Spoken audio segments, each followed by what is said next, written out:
آپ دیکھو عبداللہ ابن عمر رضی اللہ تعالیٰ عنہ کو، عبداللہ ابن عمر بخاری کی روایت ہے، عبداللہ ابن عمر رضی اللہ تعالیٰ عنہ ایک مرتبہ ایک حدیث بیان کرتے ہیں، کیا لا تمنعوا اماء اللہ مساجد اللہ، عورتوں کو مسجد میں آنے سے مت روکو، عورتوں کو مسجد میں آنے سے مت روکو۔ سالم رضی اللہ تعالیٰ عنہ جو عبداللہ ابن عمر کے بیٹے ہیں وہ کہتے ہیں کہ میرے بھائی بلال نے ابا جان کی زبان سے جب اس حدیث کو سنا تو کہا واللہ لنمنعہن، اللہ کی قسم میں عورتوں کو مسجد میں آنے سے روکوں گا، میں عورتوں کو مسجد میں آنے سے منع کروں گا۔ عبداللہ ابن عمر جب اپنے بیٹے کی زبان سے یہ بات سنتے ہیں فوراً غیرت میں آ جاتے ہیں، فوراً غیرت میں آ جاتے ہیں۔ سالم رضی اللہ تعالیٰ عنہ بیان کرتے ہیں فَسَبَّهُ سَبًّا مَا سَمِعْتُهُ مِثْلُهُ قَطُّ، میرے ابا جان نے اپنے بیٹے کو اتنا برا کہا، اتنا برا کہا، ایسی گندی گندی گالیاں دی اپنے بیٹے کو، میں نے اپنے باپ کی زبان سے ایسے جملے کبھی نہیں سنے تھے۔ کیوں؟ عبداللہ ابن عمر نے اپنے بیٹے کو اتنا برا بھلا اس لیے کہا کیونکہ بیٹا حدیث رسول کے مقابلے میں اپنی ذات کو لے آیا اور کہا میں عورتوں کو مسجد میں آنے سے منع کروں گا، اللہ کے نبی نے گرچہ مسجد میں آنے کی اجازت دی ہے لیکن میں مسجدوں میں آنے نہیں دوں گا۔ آج دیکھ لو سماج اور معاشرے میں بہت سے ایسے لوگ آپ کو مل جائیں گے جو عورتوں کو مسجد میں آنے سے روکتے ہیں، منع کرتے ہیں، کہتے ہیں ہمارے مولوی صاحب نے کہا ہے، ہمارے پیر صاحب نے کہا، ہمارے بابا نے کہا ہے کہ مسجدوں میں عورتوں کو مت جانے دو۔ میرے بھائیو غور کرو اس حدیث پہ غور کرو، حدیث کے اس ٹکڑے پر غور کرو۔ عبداللہ ابن عمر اپنے بیٹے کو صرف اس لیے زد و کوب کر رہے ہیں، اس لیے برا اور بھلا کہہ رہے ہیں کہ بیٹا عورتوں کو مسجدوں میں آنے سے روکنے پر تیار ہو گیا اور نبی کریم صلی اللہ علیہ وسلم کے بات کی پرواہ نہیں کی۔ عبداللہ ابن عمر غصہ ہو گیا اور کہا میں تجھ کو نبی کی حدیث سناتا ہوں کہ نبی نے اجازت دی ہے انہیں جانے دو اور تو کہتا ہے میں نہیں جانے دوں گا۔ گالیاں دیا، گالیاں، بہت برا بھلا کہا۔ عبداللہ ابن عمر سالم کہتے ہیں کہ میں نے اپنے ابا جان کی زبان سے ایسی غلط بیانی کبھی نہیں سنی تھی، ایسی بدزبانی کبھی نہیں سنی تھی۔ آج سماج اور معاشرے میں بہت سے افراد ہیں نہیں آنے دیتے عورتوں کو مسجد میں اور کہتے ہیں ہمارے مولوی صاحب کہتے ہیں، تمہارے مولوی صاحب کی بات مانی جائے گی؟ اگر یہاں عبداللہ ابن عمر کے بیٹے کی بات نہیں مانی جا رہی ہے تو تمہارے مولوی کی بات کون سی حیثیت رکھتی ہے؟ تمہارے مولوی کی بات کہاں کی بات ہو گئی؟ عبداللہ ابن عمر کے بیٹے کی بات نہیں مانی جا رہی جو صحابی رسول ہے۔ ہم تمہارے مولوی، تمہارے پیر، تمہارے فقیر اور تمہارے بابا، تمہارے مرشد کی بات ماننے کے لیے کبھی بھی تیار نہیں ہوں گے۔ ہم اللہ اور اس کے رسول کی بات ماننے والے ہیں، اسی پر ہم عمل کریں گے، زندگی بھر اسی پر عمل کریں گے، ہماری جان چلی جائے تو جائے، لیکن اللہ اور اس کے رسول کے احکامات سے ہم سودا نہیں کر سکتے۔ میرے بھائیو یہ جذبہ ہونا چاہیے ہمارے اندر۔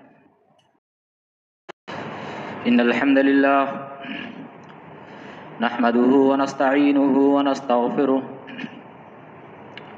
ونعوذ باللہ من شرور انفسنا ومن سیئات اعمالنا من يهده الله فلا مضل له ومن يضلله فلا هادي له واشهد ان لا اله الا الله وحده لا شريك له واشهد ان محمدا عبده ورسوله يا ايها الذين آمنوا اتقوا الله حق تقاته ولا تموتن الا وانتم مسلمون يا ايها الناس اتقوا ربكم الذي خلقكم من نفس واحدة وخلق منها زوجها وبث منهما رجالا كثيرا ونساء واتقوا الله الذي تساءلون به والارحام ان الله كان عليكم رقيبا يا ايها الذين آمنوا اتقوا الله وقولوا قولا سديدا يصلح لكم اعمالكم ويغفر لكم ذنوبكم ومن يطع الله ورسوله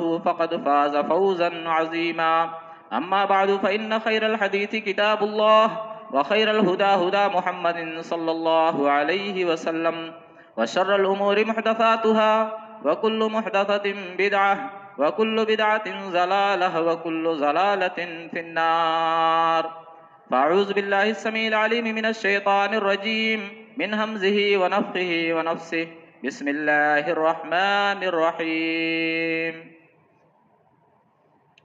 يا أيها الذين آمنوا لا ترفعوا أصواتكم فوق صوت النبي ولا تجهروا له بالقول كجهر بعضكم لبعض أن تحبط أعمالكم وأنتم لا تشعرون۔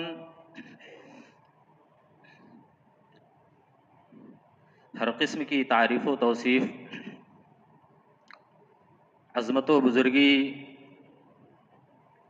بڑائی، کبریائی، یکتائی اور تنہائی، بادشاہی اور شہنشاہی سب رب العالمین کے لیے لائق اور سزاوار ہے۔ جو ہم جملہ انسانوں کا خالق و مالک ہے۔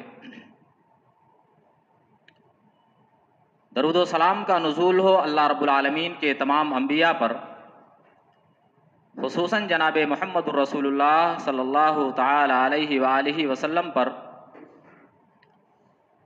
جن کو رب کائنات نے رحمت کائنات بنا کر اس دنیا میں مبعوث فرمایا۔ حاضرین گرامی،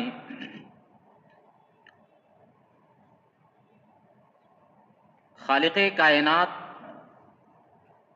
اور مالک ارض و سما کے بعد اس روئے زمین پر سب سے اعلیٰ، سب سے ارفع اور سب سے اونچا مقام نبیوں کے امام اور پاک بازوں کے امام جناب محمد رسول اللہ صلی اللہ تعالی علیہ وآلہ وسلم کا ہے۔ پوری دنیا کے مسلمان نبی کریم صلی اللہ علیہ وسلم کی شان، آپ کے مقام اور آپ کے بلند مرتبے کو دل و جان سے تسلیم کرتے ہیں، لیکن اس سب کے باوجود آج ہم معاشرے میں دیکھ رہے ہیں کہ عملی میدان میں نبی کریم صلی اللہ علیہ وسلم کے معاملے میں ہماری غیرت اور ہماری حمیت بالکل ختم ہوتی ہوئی نظر آ رہی ہے۔ اپنی ذات کا مسئلہ ہو یا اپنے گھر کی کوئی بات ہو، ہم اور آپ فوراً غیرت میں آ جاتے ہیں، غصے سے لال پیلا ہونا شروع ہو جاتے ہیں۔ جو بھی شخص ہماری ذات کے متعلق یا ہمارے گھر کے خلاف کوئی بات کہتا ہے، ہم فوراً ناراض ہو جاتے ہیں اور اس سے بیزاری اور نفرت کا اظہار کرتے ہیں۔ لیکن کتنے افسوس کی بات ہے، کتنے ظلم اور کتنے دکھ کی بات ہے کہ نبی کریم صلی اللہ علیہ وسلم کے معاملے میں ہماری غیرت ذرہ برابر نہیں بچی ہے۔ نبی کریم صلی اللہ علیہ وسلم سے محبت کا ہمارا دعویٰ جھوٹا ہوتا ہوا نظر آ رہا ہے، جبکہ اللہ رب العالمین اپنے نبی صلی اللہ علیہ وسلم کے معاملے میں اتنا غیرت مند ہے، اتنا غیرت مند ہے کہ جب بھی کسی نے نبی کریم صلی اللہ علیہ وسلم کی بات کو نہیں مانا، نبی کریم صلی اللہ علیہ وسلم کی بات کو ماننے سے انکار کیا، نبی کریم صلی اللہ علیہ وسلم کی سنت کے سامنے چوں چرا کیا، عرش والا فوراً جلال میں آ کر کے غیرت میں جواب دیتے ہوئے اللہ کے نبی پر قرآن کریم کی آیات کو نازل کر دیا ہے۔ آپ قرآن پڑھیے، اللہ رب العالمین قرآن میں فرماتا ہے، یا ایھا الذین آمنوا لا ترفعوا اصواتکم فوق صوت النبی ولا تجہروا لہ بالقول کجہر بعضکم لبعض ان تحبط اعمالکم وانتم لا تشعرون۔ اس آیت کریمہ کی تفسیر کے متعلق آپ امت مسلمہ کی تفسیریں اٹھا کر کے دیکھ لو۔ اس آیت کریمہ کی تفسیر علماء امت نے کیا کی ہے، آپ ان کی کتابیں جا کر کے پڑھ لو۔ لیکن اس آیت کریمہ کا ایک مفہوم یہ بھی ہے کہ اللہ رب العالمین اپنے بندوں کو مخاطب کرتے ہوئے یہ بات کہہ رہا ہے کہ اے میرے بندو، اے میرے بندو، جب نبی کریم صلی اللہ علیہ وسلم کی بات تمہارے سامنے آ جائے، جب نبی کریم صلی اللہ علیہ وسلم کی بات تمہارے سامنے آ جائے، جب نبی کی سنت تمہارے سامنے بیان کر دی جائے، جب نبی کریم صلی اللہ علیہ وسلم کی آواز تمہارے کانوں سے ٹکرا جائے، تو تم اپنی آوازوں کو پست کر لو، تم اپنی بات کو اونچا کرنے کی کوشش مت کرو۔ اللہ رب العالمین آیت کریمہ میں یہی کہہ رہا ہے۔ لیکن اس آیت کریمہ کا ایک مفہوم یہ بھی ہے، اس آیت کریمہ کا ایک مفہوم یہ بھی ہے کہ جیسے نبی کریم صلی اللہ علیہ وسلم کے سامنے اپنی آواز کو اونچا کرنے سے منع کیا گیا ہے، ایسے ہی اگر نبی کی حدیث آپ کے سامنے آ جائے، نبی کی سنت کسی مسئلے کی نزاکت کو واضح اور صاف کر دے، تو ایسے وقت میں اگر کوئی شخص اپنے محلے کے امام کی بات کو اونچا کرتا ہے، اپنے پیر کی بات کو اونچا کرتا ہے، اپنے فقیر کی بات کو اونچا کرتا ہے، اپنے باپ دادا کی بات کو اونچا کرتا ہے، سماج کے رسم و رواج کو اونچا کرنے کی کوشش کرتا ہے، اللہ رب العالمین ڈرا رہا ہے ان تحبط اعمالکم، نبی کی بات کے اوپر اگر اپنے سماج کے معاشرے کے رسم و رواج کو اونچا کرنے کی کوشش کرو گے تو اے دنیا والوں یہ بات یاد رکھ لو، ان تحبط اعمالکم، میں تمہارے اعمال کو ضائع اور برباد کر دوں گا اور تمہیں احساس بھی نہیں ہوگا۔ آج سماج اور معاشرے میں آپ نگاہ اٹھا کر کے دیکھ لو، کتنے ایسے افراد آپ کو ملیں گے، کتنے ایسے افراد، کتنے ایسے اشخاص آپ کو مل جائیں گے جو نبی کریم صلی اللہ علیہ وسلم سے محبت اور عشق نبی کا دم بھرتے ہیں، بڑے بڑے دعوے کرتے ہیں، لیکن عملی میدان میں نبی کریم صلی اللہ علیہ وسلم کی سنتوں کو اپنے پیروں سے ٹھکراتے ہیں، اپنے پیروں تلے روتے ہیں۔ ایسے لوگوں کو احساس نہیں ہوتا؟ کیا ایسے لوگوں کے اندر، ایسے لوگوں کے دلوں میں خوف پیدا نہیں ہوتا؟ اللہ رب العالمین کہہ رہا ہے میرے نبی کی بات کے اوپر اپنے سماج کے رسم و رواج کو اونچا کرنے کی کوشش کرو گے، میرے نبی کی بات کے سامنے اپنی خواہشات کی مرضی کی زندگی گزارنے کی کوشش کرو گے تو اے دنیا والوں میں تمہارے ایمان کو ضائع اور برباد کر دوں گا اور تمہیں احساس بھی پیدا نہیں ہوگا۔ یہ اللہ رب العالمین کی غیرت ہے اپنے نبی کے معاملے میں۔ لیکن آج ہماری غیرت کہاں ہے؟ نبی کا نام آتا ہے ہم آنکھ بند کر کے چلے جاتے ہیں، نبی کا نام آتا ہے سنائی دیتا ہے اللہ کے رسول نے کہا ہے، لیکن ہمیں سننا گوارا نہیں ہے۔ ہم اپنے پیروں فقیروں کی سننا گوارا کر لیتے ہیں، اپنے باپ داداؤں کی باتیں سننا گوارا کر لیتے ہیں، اپنے دل کی باتیں سننا گوارا کر لیتے ہیں، اپنی منچاہی زندگی گزارنا گوارا کر لیتے ہیں۔ لیکن جب ایک امام صاحب یا مسجد کا مدرس یا خطیب صاحب یا کوئی بھی عالم آپ کے سامنے کہتا ہے قال رسول اللہ، اللہ کے رسول نے کہا ہے، تو ہم اور آپ ایسے ہیں کہ یہ جملہ سننے کے باوجود بھی ہم مسجد سے باہر نکل جاتے ہیں۔ کہاں گئی ایمان کی غیرت؟ کہاں گئی دینی غیرت؟ آپ نبی کی بات بھی سننا گوارا نہیں کرتے اور کہتے ہو کہ ہم مسلمان ہیں، ہم مومن ہیں اور تمہارا یہ ایمان تمہیں جنت میں لے کر کے چلا جائے گا۔ میرے بھائیوں، اللہ رب العالمین کتنا غیرت مند ہے، اللہ رب العالمین اپنے نبی کے معاملے میں کتنا غیرت مند ہے۔ آپ قرآن پڑھو، سورہ نساء کی ایک آیت پڑھو، اللہ رب العالمین قرآن میں فرماتا ہے فلا وربک لا یؤمنون حتی یحکموک فیما شجر بینہم ثم لا یجدوا فی انفسہم حرجا مما قضیت ویسلموا تسلیما۔ سورہ نساء کی یہ آیت پڑھو، اس آیت کریمہ میں اللہ رب العالمین اس بات کو بیان کر رہا ہے۔ پہلے تو آپ غور کرو، فلا وربک لا یؤمنون حتی یحکموک فیما شجر بینہم، ایک غیرت بھرا جلالی انداز آپ کو رب کا ملے گا۔ اللہ رب العالمین کیسے اپنے بندوں کو مخاطب کرتے ہوئے اپنے رسول کے معاملے میں ڈرا رہا ہے، غیرت بھرا جلالی انداز رب العالمین کا۔ اللہ رب العالمین کیا کہتا ہے؟ اے دنیا والو، اگر تم میرے نبی کی بات ماننے کو تیار نہیں ہوتے، اگر تم میرے نبی کے فیصلے کو تسلیم نہیں کرتے، اگر دین کے معاملے میں تم میرے نبی کی سنتوں کو ماننے کے لیے تیار نہیں ہوتے ہو، اللہ رب العالمین کہہ رہا ہے تمہارا ایمان ضائع اور برباد ہو جائے گا، تمہارا ایمان ضائع اور برباد ہو جائے گا۔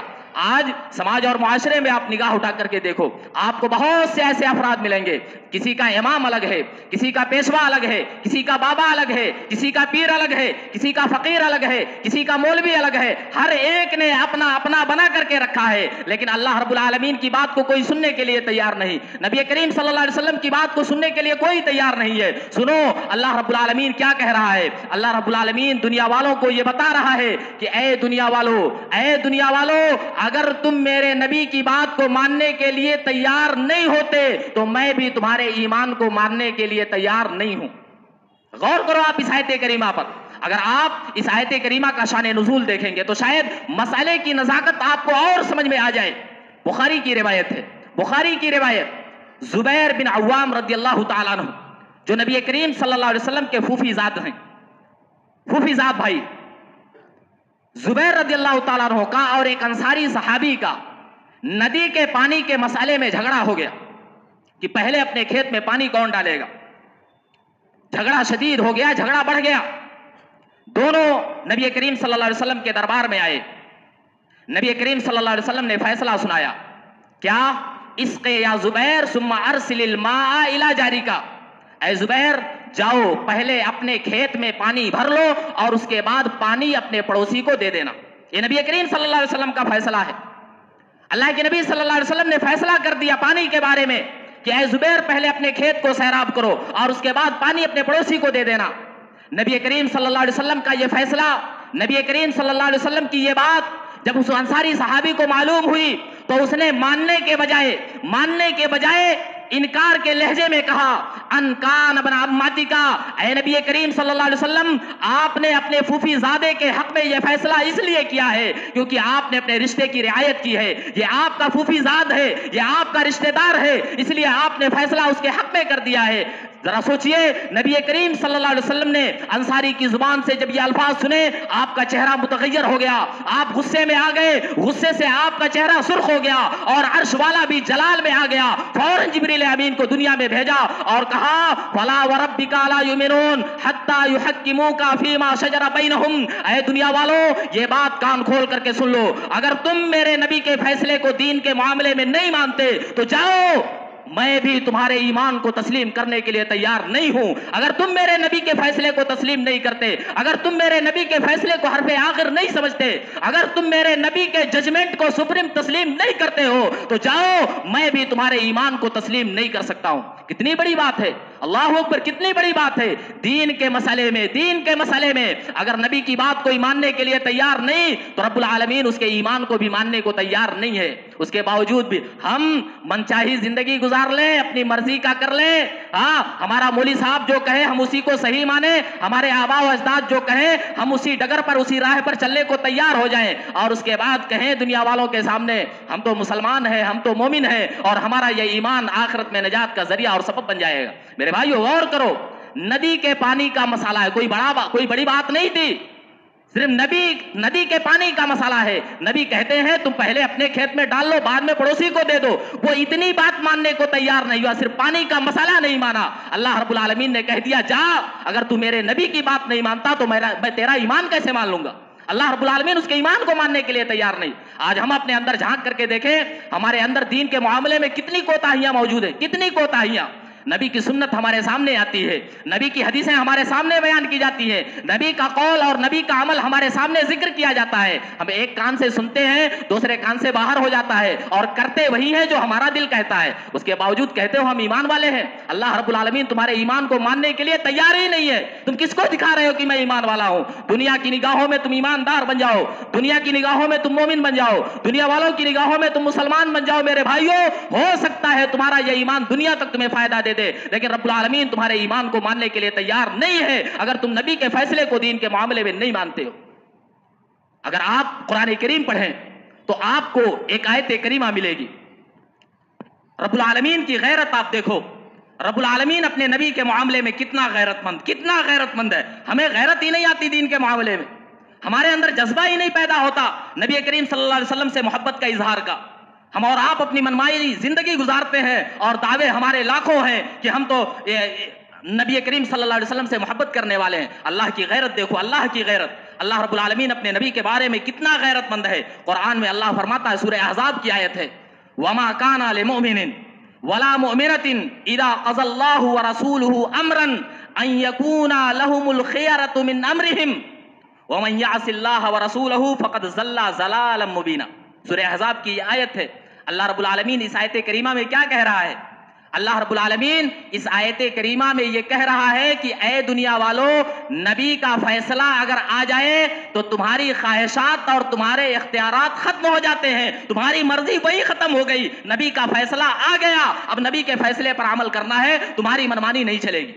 یہ اللہ رب العالمین کہہ رہا ہے قرآن میں۔ پڑھو قرآن کو، دیکھو اللہ رب العالمین تمہیں کیسے حکم دے رہا ہے کہ تمہاری زندگیاں کیسے گزرنی چاہیے۔ اللہ اور اس کے رسول کی محبت کا دم بھرنے والوں، قرآن کریم کی تلاوت کرو، غور سے قرآن کو پڑھو اور اس کے بعد دیکھو اللہ رب العالمین تمہیں کون سا قانون دے رہا ہے دنیا میں زندگی گزارنے کا۔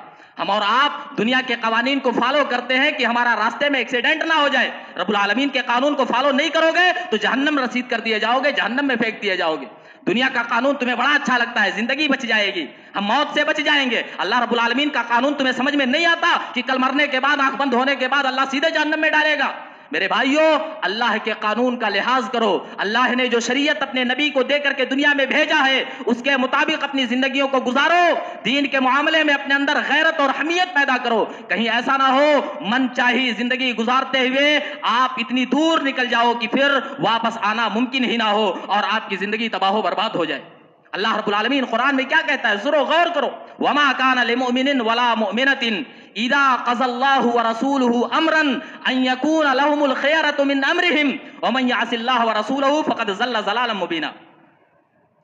اس آیت کریمہ کی اگر آپ تفسیر پڑھیں گے، علماء امت کے اقوال دیکھیں گے، تو آپ کو یہ بھی ملے گا کہ یہ آیت کریمہ اللہ نے اس وقت نازل کی ہے جب نبی کریم صلی اللہ علیہ وسلم کی پھوپھی سیدہ امیمہ رضی اللہ تعالی عنہا کی بیٹی زینب رضی اللہ تعالی عنہا نے زید بن حارثہ رضی اللہ تعالی عنہ سے نکاح کرنے کو قدرے ناپسند کیا تھا، تھوڑا ناپسند کیا تھا، میں ان سے نکاح نہیں کروں گی. اور زینب رضی اللہ تعالیٰ عنہ کے بھائیوں نے بھی دل کی خوشی کے ساتھ اس رشتے کو قبول نہیں کیا.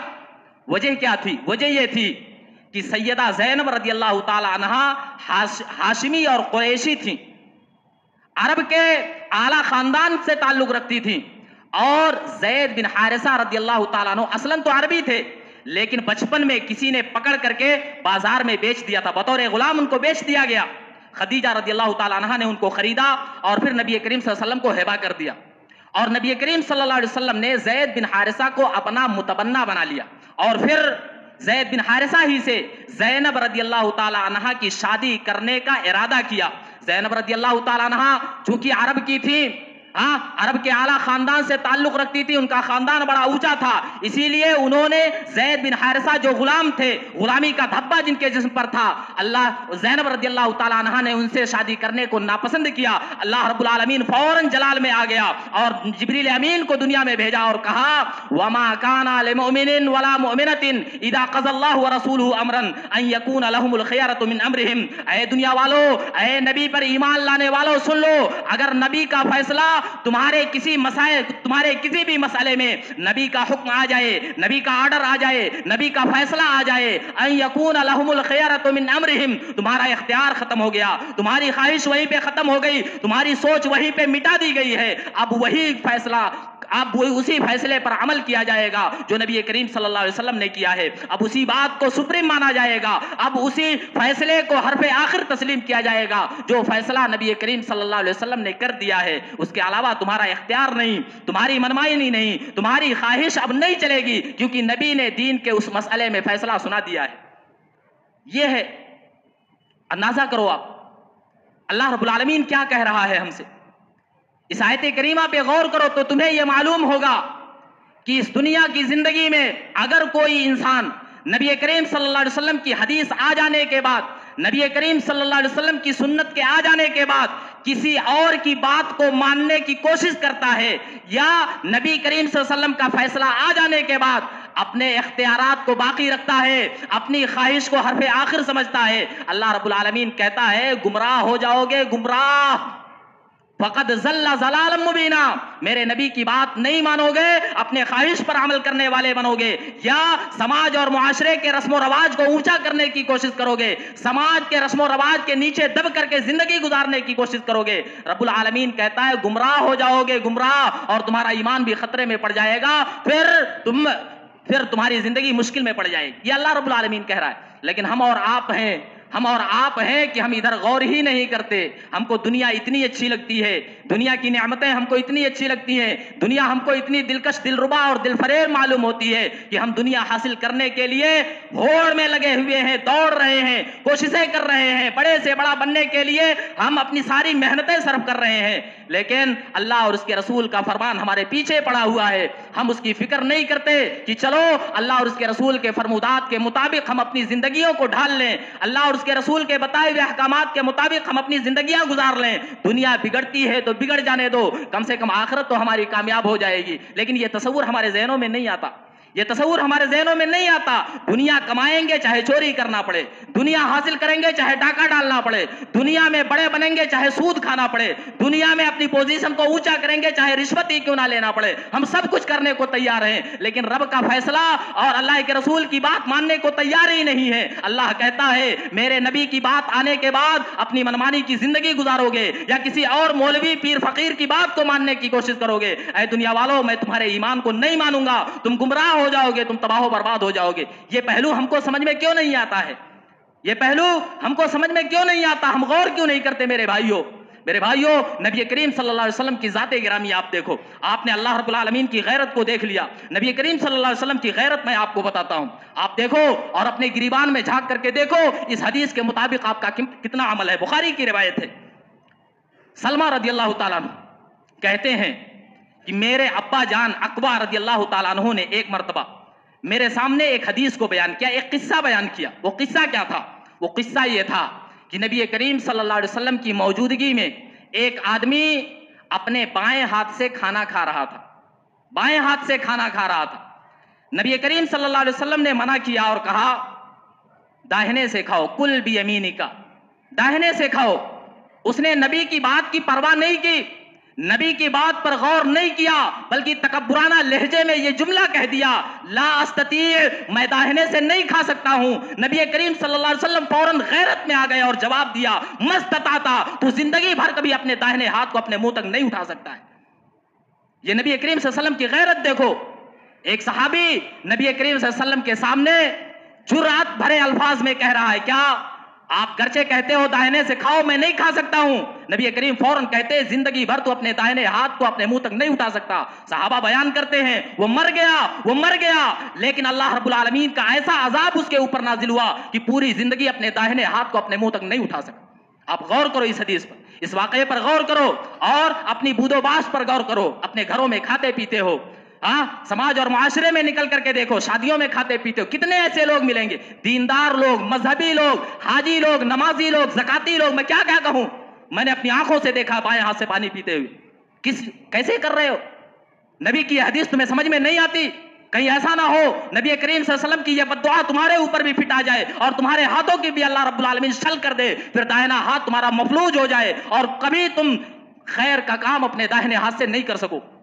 تمہیں یہ سمجھ میں نہیں آتا؟ کتنے ایسے لوگ ہیں، شادیوں میں جا کر کے دیکھو، شادیوں میں جا کر کے دیکھو، کھانا کھائیں گے داہنے ہاتھ سے، پانی پیئیں گے بائیں ہاتھ سے۔ کیا ہے یہ تصور؟ یہی دین ہے تمہارا؟ یہی جذبہ ہے تمہارا دین پر عمل کرنے کا؟ دین کے معاملے میں یہی ہے تمہاری غیرت کہ تم اپنی منمانی کرو اور کہو میں دیندار آدمی ہوں، میں نمازی اور حاجی آدمی ہوں؟ اللہ کے نبی صلی اللہ علیہ وسلم کہتے ہیں بائیں ہاتھ سے جو پیے گا، اللہ کے نبی صلی اللہ علیہ وسلم نے اس آدمی کے لیے بددعا کر دی ہے جو بائیں ہاتھ سے کھا رہا تھا، پی رہا تھا، کہ اگر تو میری بات کو نہیں مانتا تیرے ہاتھ کبھی خیر کے لیے کام نہیں کر سکتے ہیں۔ میرے بھائیو، شادیوں میں کتنی بار میں نے دیکھا۔ اچھا یہ ایک بات مجھے بتاؤ، اگر آپ گھر میں کھاتے ہو، آپ کی شادی ہو گئی ہے، آپ اہل و عیال والے ہو، بیوی بچوں والے ہو، اگر آپ کے ہاتھ میں کچھ لگا ہی ہے، گلاس آپ داہنے ہاتھ سے اٹھا کے پی لیے، گلاس میں اگر کچھ لگ گیا تو آپ کی جورو پھر پاک کر کے رکھے گی کہ نہیں رکھے گی؟ کس کے لیے صاف رکھ رہے ہو آپ بائیں ہاتھ سے پی کر کے؟ بائیں ہاتھ سے پینے کے بعد کیا ایسے ہی وہ الماری میں رکھ دیا جائے گا؟ بائیں ہاتھ سے پینے کے بعد وہ گلاس ایسے ہی بغیر پاک کیے، بغیر دھلے الماری میں رکھ دیا جائے گا؟ کہیں ایسے میں نے نہیں دیکھا ہے۔ اگر آپ بائیں ہاتھ سے پیتے بھی ہو تب بھی آپ کی جورو ایک مرتبہ اسے پاک کرے گی، گرچہ وہ پاک ہے، وہ پاک کرنے کے بعد پھر الماری میں رکھے گی۔ اگر آپ کے ہاتھ میں کچھ لگا ہوا ہے تو گھر میں یہ ہو رہا ہے، اور اگر آپ شادیوں میں کھاتے ہو تو وہاں پر یوز اینڈ تھرو چیزیں ملتی ہے، استعمال کرو اور پھینکو۔ وہاں اسٹیل کا گلاس نہیں چلتا، پلاسٹک کے گلاس چلتے ہیں، آپ اس کو پاک کر کے کس کے لیے باقی رکھنا چاہتے ہو؟ آپ استعمال کرو اپنے داہنے ہاتھ کو، پیو داہنے ہاتھ سے، خراب ہوتا ہے ہونے دو، اسے کچرے ہی میں ڈالا جانے والا ہے، لیکن اس کو پاک رکھنے کے لیے نبی کریم صلی اللہ علیہ وسلم کی سنت کے ساتھ کھلواڑ مت کرو، نبی کریم صلی اللہ علیہ وسلم کی سنت پر عمل مت چھوڑو، کہیں ایسا نہ ہو نبی کریم صلی اللہ علیہ وسلم کی یہ بددعا تمہیں بھی لگ جائے اور تمہارا بھی داہنا ہاتھ شل ہو جائے، تمہارا بھی داہنا ہاتھ خراب ہو جائے، پھر تم داہنے ہاتھ سے کوئی خیر کا کام نہ کر سکو۔ میرے بھائیوں، میرے محترم بزرگوں اور دوستوں، یہ نبی کریم صلی اللہ علیہ وسلم کی غیرت ہے۔ ایک آدمی نبی کی بات کو نہیں مانتا، نبی جلال میں آ کر کے، غیرت میں آ کر کے اسے بددعا دیتے ہیں اور پھر وہ زندگی بھر داہنے ہاتھ سے کام نہیں کر پاتا۔ اس لیے اپنے اندر دین کی غیرت پیدا کرو، نبی کے معاملے میں اپنے اندر غیرت پیدا کرو، جذبہ پیدا کرو نبی کی سنتوں پر عمل کرنے کا۔ کہیں ایسا نہ ہو خواہشات پر عمل کرنے کی وجہ سے آپ اتنی دور نکل جاؤ کہ پھر واپس آنا مشکل ہو جائے۔ صحابہ کی غیرت میں آپ کو بتاؤں، صحابہ کرام رضوان اللہ علیہم اجمعین کی آپ غیرت دیکھو۔ صحابہ کرام کے ایمان کو اللہ رب العالمین نے ہمارے لیے معیار قرار دیا ہے۔ فَإِنْ آمَنُوا بِمِثْلِ مَا آمَنْتُمْ بِهِ فَقَدْ اهْتَدَوْا، اگر صحابہ جیسا ہمارا ایمان ہو جائے اللہ نے کہا ہے کہ کامیاب ہو جاؤ گے۔ لیکن دیکھو صحابہ کا ایمان دیکھو، دین کے معاملے میں صحابہ کی غیرت دیکھو اور اپنی غیرت کا اندازہ لگاؤ، کیا تمہارا ایمان صحابہ کے ایمان کے جیسا ہے یا نہیں ہے؟ کیا تم بھی نجات پانے والے لوگوں میں سے ہو یا نہیں ہو؟ غور کرو۔ صحابہ محبت رسول میں اپنی مثال آپ ہیں، ان جیسی مثال دنیا میں نہیں مل سکتی۔